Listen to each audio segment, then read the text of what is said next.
بسم الله الرحمن الرحيم. الحمد لله والصلاة والسلام على رسول الله. معدنا مع حلقة جديدة من برنامج ببساطة، والنهاردة هنتكلم عن رمضان. طبعا ساعات قليلة ويبدأ بإذن الله تعالى إن شاء الله رمضان، شهر الخير وشهر العتق من النيران، وهو صراحة فرصة عظيمة لكل المسلمين. كبار الشياطين بتبقى طبعا مصفدة، وكل اللي حوالينا بيشجعونا على رمضان. طبعا بيكون كلنا بنصلي التراويح مع بعض القيام، وكلنا بنصوم مع بعض وبنفطر مع بعض، كلنا بنروح المسجد مع بعض، وبنبقى في نفس الروحانيات ونفس العبادات مع بعض. فدي فرصة كويسة جدا ان كل اللي حوالينا بيعينونا على الطاعة. الحاجة التانية، الفرصة التانية ان هي 30 يوم، يعني عود نفسك بقى على صلاة الجماعة، عود نفسك بقى على الصيام، عود نفسك بقى على القيام. يعني عندك فرصة عظيمة ان انت تعود نفسك في 30 يوم دول في هذه المدرسة الربانية. اعتبر نفسك هتخش مدرسة تتعلم فيها دين لمدة 30 يوم، تطلع بإذن الله تعالى إن شاء الله حاجة تانية وإنسان تاني. فحضر نفسك من النهاردة، ابتدي النهاردة ورد قرآن، ابتدي ختمة من النهاردة، ابتدي من النهاردة يعني قيام ليل، ابتدي من النهاردة تعود نفسك وتأهل نفسك على الصيام. فأقلل شوية بقى النسكافيه والقهوة والسجاير والحاجات دي كلها. وربنا ان شاء الله يعني نسال الله عز وجل ان ربنا يتقبل منا هذا الشهر الكريم الذي قال عنه النبي صلى الله عليه وسلم: من صام رمضان ايمانا واحتسابا غفر له ما تقدم من ذنبه. وفي روايه اخرى: من قام رمضان ايمانا واحتسابا غفر له ما تقدم من ذنبه. عايزين نشد شويه، عايزين يبقى عندنا علو همه، ومحدش يعرف لعله يكون اخر رمضان. نسأل الله عز وجل ان ربنا يرزقنا حسن الخاتمة، وان ربنا عز وجل يبلغنا رمضان اعواما يعني عديدة، وان يتقبل منا هذا رمضان ان شاء الله. فعايزين علو همة، ونعلم ان احنا داخلين على سباق. يقول الحق سبحانه وتعالى: والسابقون السابقون اولئك المقربون. عايزك تسبق، عايزك تكون اول واحد تصل الى الحق سبحانه وتعالى. وكما يعني سأل الحق سبحانه وتعالى موسى عليه السلام، وسأله: ما أعجلك عن قومك يا موسى؟ فقال له: يا رب وعجلت إليك ربي لترضى. يعني الحق سبحانه وتعالى يعني شوف موسى ازاي عليه السلام كان عنده علو همة، وكان عايز ان هو يعني يسبق إلى الحق سبحانه وتعالى. والحق سبحانه وتعالى أيضا قال: يا يحيى خذ الكتاب بقوة. فهذا الدين عايز علو همة، عايز حد يكون مطلبه الفردوس الأعلى من الجنة. فاحنا عايزين نخش رمضان عندنا علو همه يعني. طيب عايزين نتكلم شويه عن احكام الصيام، وايه الحلال وايه الحرام، وبعض الفتاوى اللي تكلم فيه اهل العلم اللي ممكن تساعدك في رمضان لو انت تعرضت لاي موقف من المواقف دي. لازم نعرف ان فرائض الصيام عباره عن حاجتين: النيه، انك تكون نيتك ان انت تصوم رمضان، وان انت الامساك عن المفطرات. والمفطرات 6، في 6 حاجات تفطرك في رمضان: الاكل والشرب والقيء عمدا. لأن النبي صلى الله عليه وسلم قال: من نسي وهو صائم فأكل أو شرب فليتم صومه فإنما أطعمه الله وسقاه. والحديث ده حديث عام في صيام الفرض وصيام النفل، يعني سواء انت بتصوم اثنين وخميس او 13 14 15 او بتصوم رمضان، ده حديث عام ان الاكل والشرب ناسيا ده انت تكمل صيامك عادي ولا تفطر. وكذلك القيء، ان النبي صلى الله عليه وسلم قال: من ذرعه القيء او غلبه وهو صائم فليس عليه قضاء ومن استقاء فليقضي. يبقى الاكل والشرب والقيء عمدا هو ده اللي يفطرك. طيب تعالوا بقى نتكلم برضو عن ايه الحاجات اللي في بعض الناس بتتعرض لحالات معينة بيضطر الواحد فيها انه يفطر ويقضي هذه الايام. يعني مثلا لو واحد مريض او عيان، الشخص المريض ده في نوعين منه. لو انت مريض مرض يرجى برؤه، يعني عندك مثلا شوية برد، عندك شوية بتعمل عملية خفيفة او الكلام ده كله، ده طبعا بتفطر وتقضي هذه الايام. انما لو انت عيان عيا لا يرجى برؤه، زي مثلا الرجل يعني عيان عيا شديد جدا جدا وهيطول معاه العيا ده، في هذه الحاله انت بتفطر وبتخرج طبعا اطعام، عليك اطعام مسكين عن كل يوم. الرجل اللي بيسافر سفر طويل ده برضه بيفطر، يجوز له هذا الشيء، ولا حرج عليه لو هو يطيق انه يصوم، لكن لو السفر طويل وهيبقى بالنسبه له في ضرر او مشقه يجوز له طبعا انه يفطر ويقضي هذه الايام. المرأة الحائض والمرأة النفاس طبعا نفس الكلام، بتفطر وتقضي هذه الأيام. الحامل أو المرضع اللي بتخاف على نفسها أو بتخاف على الجنين، يجوز لها عند أهل العلم، يجوز لها عند الجمهور إن هي تفطر وتقضي هذه الأيام بعد رمضان بإذن الله تعالى. طيب بعض الناس زي ما قلنا زي المريض الذي لا يرجى برؤه، مرض يعني شديد، ده في هذه الحالة يجب أنه يخرج يعني عن كل يوم فطره فدية، إطعام مسكين. الشيخ العجوز نفس الكلام، او المرأة العجوز نفس الكلام، دي برضو نفس الكلام، مش هتستطيع ان هي يعني تصوم، وبالتالي يجوز ليها ان هي تفطر وتفدي عن هذا اليوم ايه بانها تطعم مسكين. طبعا اطعام المسكين احنا في طبعا عند اهل العلم ان هو بيكون مقدار اللي يكفيه على حسب طبعا قوت البلد، انه يتغدى ويتعشى او يفطر ويتسحر للوجبتين عند مذهب ابي حنيفه، وعند الشافعي مد القمح او اي مد يعني على حسب قوت البلد.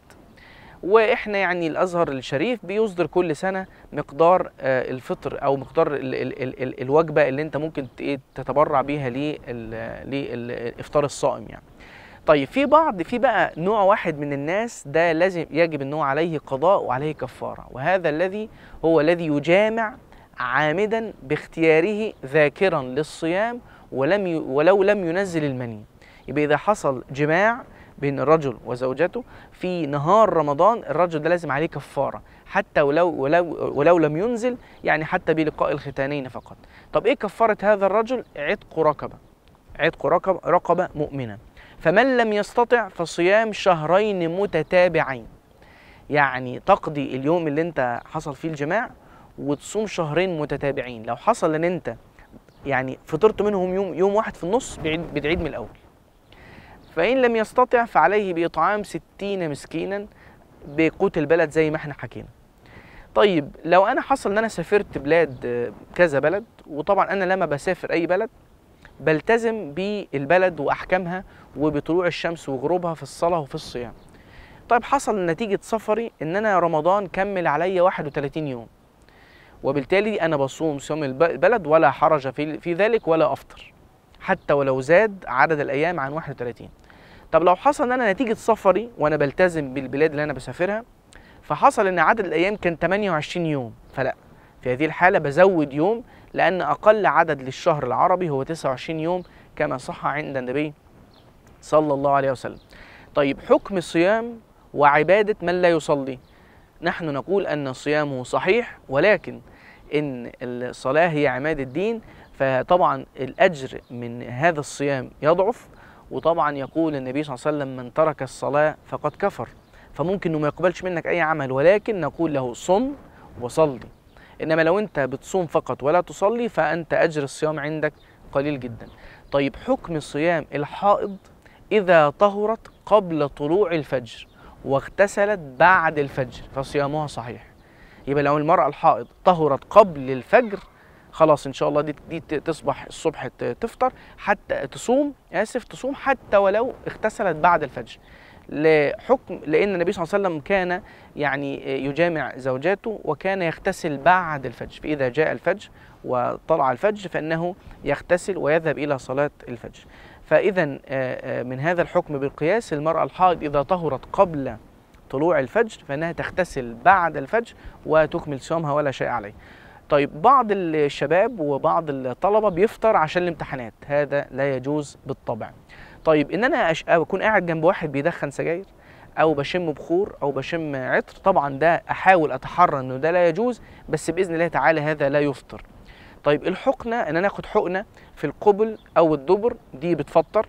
طب قطرة الانف وقطرة الاذن، هي يعني لو نزلت الى الجوف دي بتفطرك على طول، فخد بالك.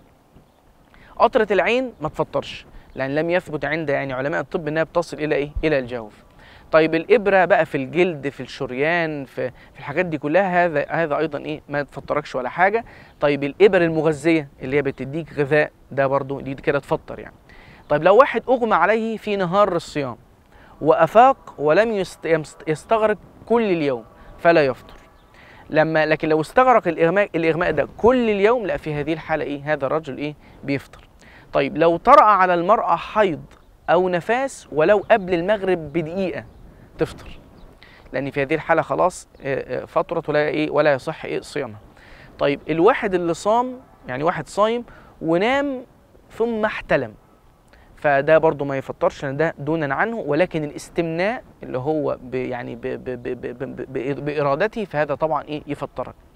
ومن استيقظ جنوبا من الجماع، زي ما قلنا كما صح عن النبي صلى الله عليه وسلم انه كان يدركه الفجر وهو جنب من اهله ثم يغتسل ويصوم. يبقى يجوز الاغتسال بعد أذان الفجر.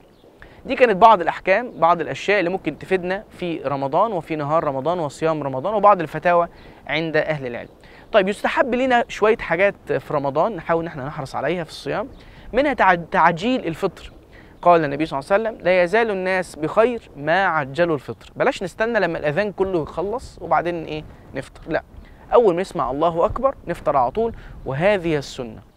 ويستحب للمسلم ان هو يعني يفطر على تمر، فإن لم يجد يعني فعلى ماء. ومن السنة ان انت تقول اللهم لك صمت وعلى رزقك افطرت. ومن برضو من السنة ان انت ايه، ان انت تأخر السحور.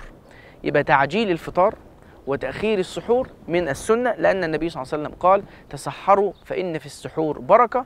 وكانت انت عليك انك تتسحر ولو بجرعة ايه، بجرعة ماء. يعني ممكن انت تحتسب بس ان ده ايه، ان ده سحور يعني. لازم برضو وانت صايم، انا عايزك تصوم صيام يعني احنا لسه قايلين في اول الحلقه عايزين علو همه وكده. خد بالك من الكذب، خد بالك من الغيبه، خد بالك من النميمه، خد بالك من اطلاق البصر، خد بالك من الحاجات دي تاكل من حسناتك ومن الصيام اللي له اجر عظيم عند الحق سبحانه وتعالى. واخيرا من مات وعليه قضاء من رمضان صام عنه وليه، لحديث النبي صلى الله عليه وسلم. يبقى انت لو عندك يعني ابوك او امك او كده ومات يعني وكان عليه صيام فاقضي عليه. فمن مات وعليه صيام فصام عنه وليه، هذا حديث صح عن النبي صلى الله عليه وسلم. ويعني برضو اخيرا احنا في رمضان، احنا عارفين في اخر رمضان بيكون في زكاة فطر. دي يعني كما عند اهل العلم هي صاع من غالب قوت البلد، والصاع مقدار زي الكفين كده، 4 حفنات كده من الكف من طعام البلد. وطبعا الازهر الشريف يعني كل سنه بيقول لنا هذا المقدار على المسلم الواحد، وعلى المولود اللي اتولد حتى قبل العيد بساعات، ده بيجب عليه برضو على وليه انه يطلع عليه زكاه الفطر. قلنا مد من طعام البلد او 4 حفنات بالشكل ده. وطبعا بتعطى طبعا للفقير. وافضل واحسن يعني توقيت ليها هي بعد غروب آخر شمس من رمضان ولا إلى صلاة العيد، ولا حرج في ذلك إذا أردت يعني إنك تطلعها من أي يوم من أيام رمضان. لكن طبعا إصابة السنة وأفضل وقت هو بعد غروب آخر شمس من رمضان. دي كانت يعني دقائق بسيطة حاولنا احنا نحمسكم شوية عن الدخول في رمضان، وكل سنة وانتم طيبين. ونحاول دايما ان احنا نفكركم بعض الأحكام اللي ممكن تساعدكم وانتم في رمضان. يعني أسأل الله عز وجل القبول منا ومنكم. أقول قولي هذا واستغفر الله العظيم لي ولكم. سبحانك اللهم وبحمدك، اشهد ان لا اله الا انت، استغفرك ربي واتوب اليك.